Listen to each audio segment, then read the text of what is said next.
Video में आपको बताने जा रहा हूँ कि शरीर में प्रेत होने के कौन कौन से लक्षण होते हैं।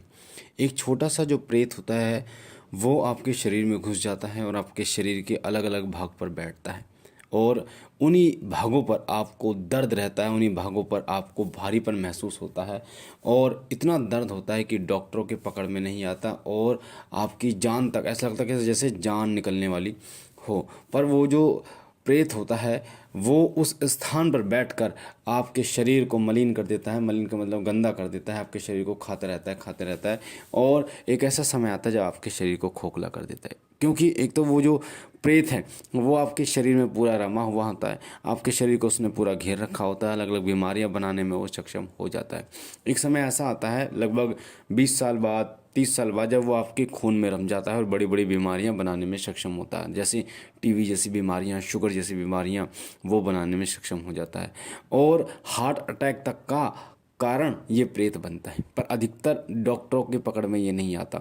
आप डॉक्टर के पास जाते हैं, एडमिट कर देते हैं, वो एंटीबायोटिक चला देते हैं, वो ग्लूकोज चढ़ा देते हैं, उसके बाद में बोलते हैं कि रिपोर्टों में कुछ नहीं आया है, पर दर्द बना रहता है।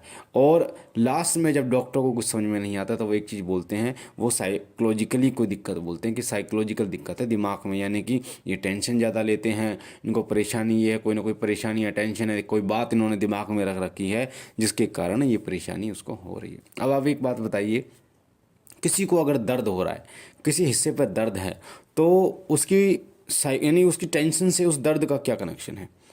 शरीर का दुबला पतला हो जाना, कमज़ोर हो जाना, ये तो चलो टेंशन मानते हैं, पर एक जगह पर दर्द, भयानक दर्द होना, ये टेंशन का, और वो भी रुक रुक के होना, अब हो गया उसके बाद थोड़ी देर बाद हो गया, तो इससे ये टेंशन का इससे क्या संबंध होता है? तो बड़े बड़े जो डॉक्टर हैं वो हाथ जोड़ लेते हैं और पर वो अपनी गलती नहीं बताते कि हमारे बस की बात नहीं है, हमारे हाथ में नहीं आया।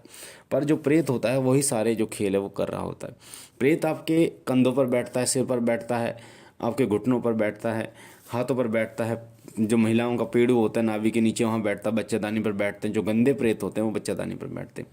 और प्रेतनी होती है यानी भूतलियाँ जिसे कहते हैं, चुड़ैल जिन्हें कहते हैं, वो होती हैं। और ये जो प्रेत होते हैं ये चौक चौराहे से लग जाते हैं। कई बार आप मेहंदी लगा कर आ रहे होते हैं, मिठाइयाँ लेके आ रहे होते हैं, या फिर हल्दी लगी है किसी दुल्हन के तब आ रहे होते हैं, तो ये लग जाते हैं। अब ऐसा नहीं होता कि हज़ारों लोग चौराहा पार करते होंगे, हज़ारों लोगों को लग जाएंगे, सभी को नहीं लगते। सभी को ये प्रेत जो है वो नहीं लगते। देखिए, सभी ग्रहों का खेल भी होता है, किस्मत और ग्रहों का खेल होता है। जो आपके कर्म होते हैं वो कर्म आपको भुगतने होते हैं, और वो कर्म जो भुगतते हैं आप, वो बीमारियों के द्वारा भी भुगतते हैं आप, आपके रिश्ते खराब हो जाते हैं उसके द्वारा भी आप भुगतते हैं, और साथ ही किसी प्रेत के द्वारा भी आप भुगतते हैं। 10 साल हो जाते हैं घूमते घूमते भक्तों के पास, तांत्रिकों के पास, पर एक ऐसा सही व्यक्ति आपको नहीं मिलता जो आपकी समस्या का निवारण कर पाए। ये सब आपके कर्मों का खेल होता है, यानी आपके कर्म जब तक वो गलत कर्म यानी जो पाप हैं आपके ख़त्म नहीं होते तब तक आपको एक सही व्यक्ति नहीं मिलता, तब तक आप उन कर्मों का भोग जो है वो भोगते रहते हैं। तो जो प्रेत होता है वो शरीर में अलग अलग जगह पर बैठता है, और कंधों पर बैठता है, आपके पैरों पर बैठता है, घुटनों पर बैठता है, पेट नाभि पर बैठता है, बच्चेदानी पर बैठता है। और ये जो प्रेत हैं, ये जो महिलाएं होती हैं उनके बच्चे को ख़राब करने में इसका एक अहम रोल होता है। आपने देखा होगा कि 3 महीने तक बच्चे को बहुत ज़्यादा खतरा होता है। 3 महीने में बच्चा पूरा बन जाता है, लगभग पूरा बन जाता है, और 3 महीने के बीच में ही जो प्रेत हैं वो बच्चे को ख़राब करने की पूरी कोशिश करते हैं।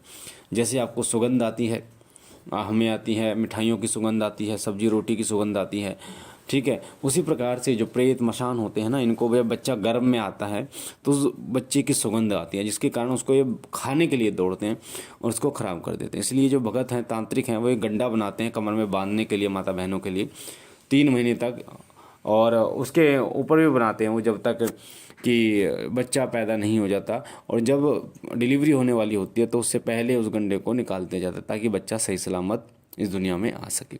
तो प्रेत जो है वो बहुत ही छोटा होता है, पर वो आपके पूरे शरीर पर अपना कब्जा कर लेता है और आपके शरीर को एक बीमारी का घर बना देता है।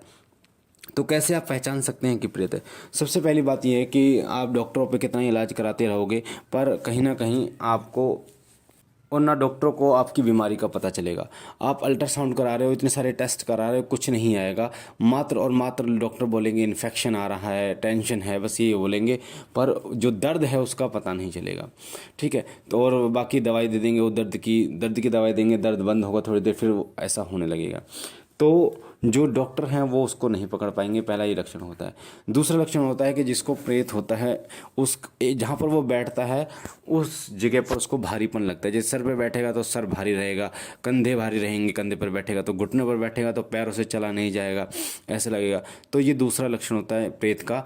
तीसरा लक्षण होता है कि वो व्यक्ति, आप इस चीज़ को नोटिस करना, जिसको प्रेत है ना घर में, अगर वो व्यक्ति कोई सफ़ेद चीज़ खा लेता है, जैसे सफ़ेद चावल दही खा लेता है, सफ़ेद कोई मिठाई खा लेता है, या मेहंदी लगा लेता है वो व्यक्ति, या हल्दी का लेप लगा लेता है वो व्यक्ति, तो उस व्यक्ति को पीड़ा बहुत ज़्यादा होनी शुरू हो जाती है, बहुत ज़्यादा परेशानी उसको होनी शुरू हो जाती है।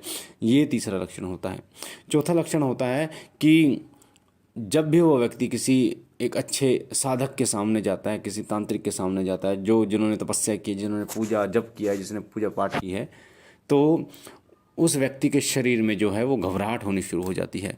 उस व्यक्ति के शरीर में अलग सी घबराहट होनी शुरू हो जाती है, बेचैनी होनी शुरू हो जाती है, क्योंकि जब भी कोई प्रेत किसी अच्छे भगत या साधक के पास जाता है जिसके पास बड़ी शक्ति है, तो वो डरता है कि ये मुझे शरीर से ना निकाल दे। तो ये जो है जो चौथा लक्षण होता है। पांचवा लक्षण होता है कि प्रेत जो है वो आपको सपने में माध्यम से डराता है। बहुत बार, कई बार सपने में आपको डराता है, आपके ऐसा लगता है छाती पर कोई बैठा हो, आपकी गला कोई घोटने की कोशिश कर रहा हो, इस प्रकार के लक्षण आपको दिखाई देते हैं। अगला लक्षण होता है वो होता है कि आपका जो मन है वो अकेला रहने को करता है, आप किसी से बात करना पसंद नहीं करते हो। खास तौर पर पूजा पाठ, यानी कि जब पूजा पाठ की बातें होती हैं, मंत्र जप की बातें होती हैं, जहाँ पर कोई पाठ होता है, रामायण का, सुंदरकांड का पाठ होता है, किसी मंत्र का जप होता है, तो उस व्यक्ति को पीड़ा होनी शुरू हो जाती है, क्योंकि वो शक्तियाँ जो है, सकारात्मक शक्तियों को बर्दाश्त नहीं कर पाता वो जो प्रेत होता है। तो वो ऐसे समय में लड़ाइयाँ कराने की कोशिश करता है, पूजा पाठ को बंद कराने की कोशिश करता है। और अगर आप किसी धाम पर जाने की सोच रहे हैं, आप किसी बालाजी दरबार जा रहे हैं, माता काली के दरबार जा रहे हैं, बाबा त्रिलोक भारती के दरबार जा रहे हैं, बाबा मोहनराम के दरबार, ऐसे दरबार जा रहे हैं जो जागृत दरबार है, जहाँ पर इनका निवारण होता है, तो अगर इसको प्रेत को पता चल गया तो ये उस व्यक्ति को पीड़ा देना शुरू कर देता है, बहुत ज़बरदस्त तरीके से पीड़ा देता है। आप सोचोगे कि तबीयत खराब हो गई, आप जा नहीं पाओगे, तो ये हर संभव प्रयास करता है रोकने का, हर संभव प्रयास करता है, आपकी पूजा पाठ को भंग करने का प्रयास करता है, हर प्रकार से प्रयास करता है। तो ये लक्षण हैं, प्रेत के सारे लक्षण होते हैं जो प्रेत होता है शरीर में। साथ ही उस व्यक्ति का नहाने को ज़्यादा मन नहीं करता है, पूजा पाठ करने को, सफाई उसको पसंद नहीं होती ज़्यादा, और वो इस प्रकार से रहता है, अपने बालों में कंघी उसको करना पसंद नहीं होता, साबुन से नहाना उसको पसंद नहीं होता। इस प्रकार का उसका व्यवहार जो है वो बन जाता है, और वो कभी भी जो है वो ऐसी बातें नहीं करता, सफलता की बातें नहीं करता, अच्छी बातें नहीं करता, आगे बढ़ने वाली बातें नहीं करता, वो अपने आप ही गुमसुम रहता। तो ये सभी लक्षण जो हैं वो प्रेत बाधा से जो जूझ रहे रोगी है उसके होते हैं। प्रेत जो है वो अलग अलग प्रकार के होते हैं, ठीक है। और ये अगर किसी को 6 महीने हुए हैं किसी प्रेत को लगे तो उसको आसानी से निकाला जा सकता है, साल हुए हैं तो उसको भी निकाल सकता है। पर कोई ऐसा प्रेत है जिसको 20 साल हो गए, 30 साल हो गए, तो उसको निकालने में बड़ी मेहनत लगती है, परेशानी लगती है, हर कोई उसको नहीं निकाल पाता। और दूसरी बात ये, अगर तंत्र किया गया तो भी उसको जल्दी से नहीं निकाला जा सकता।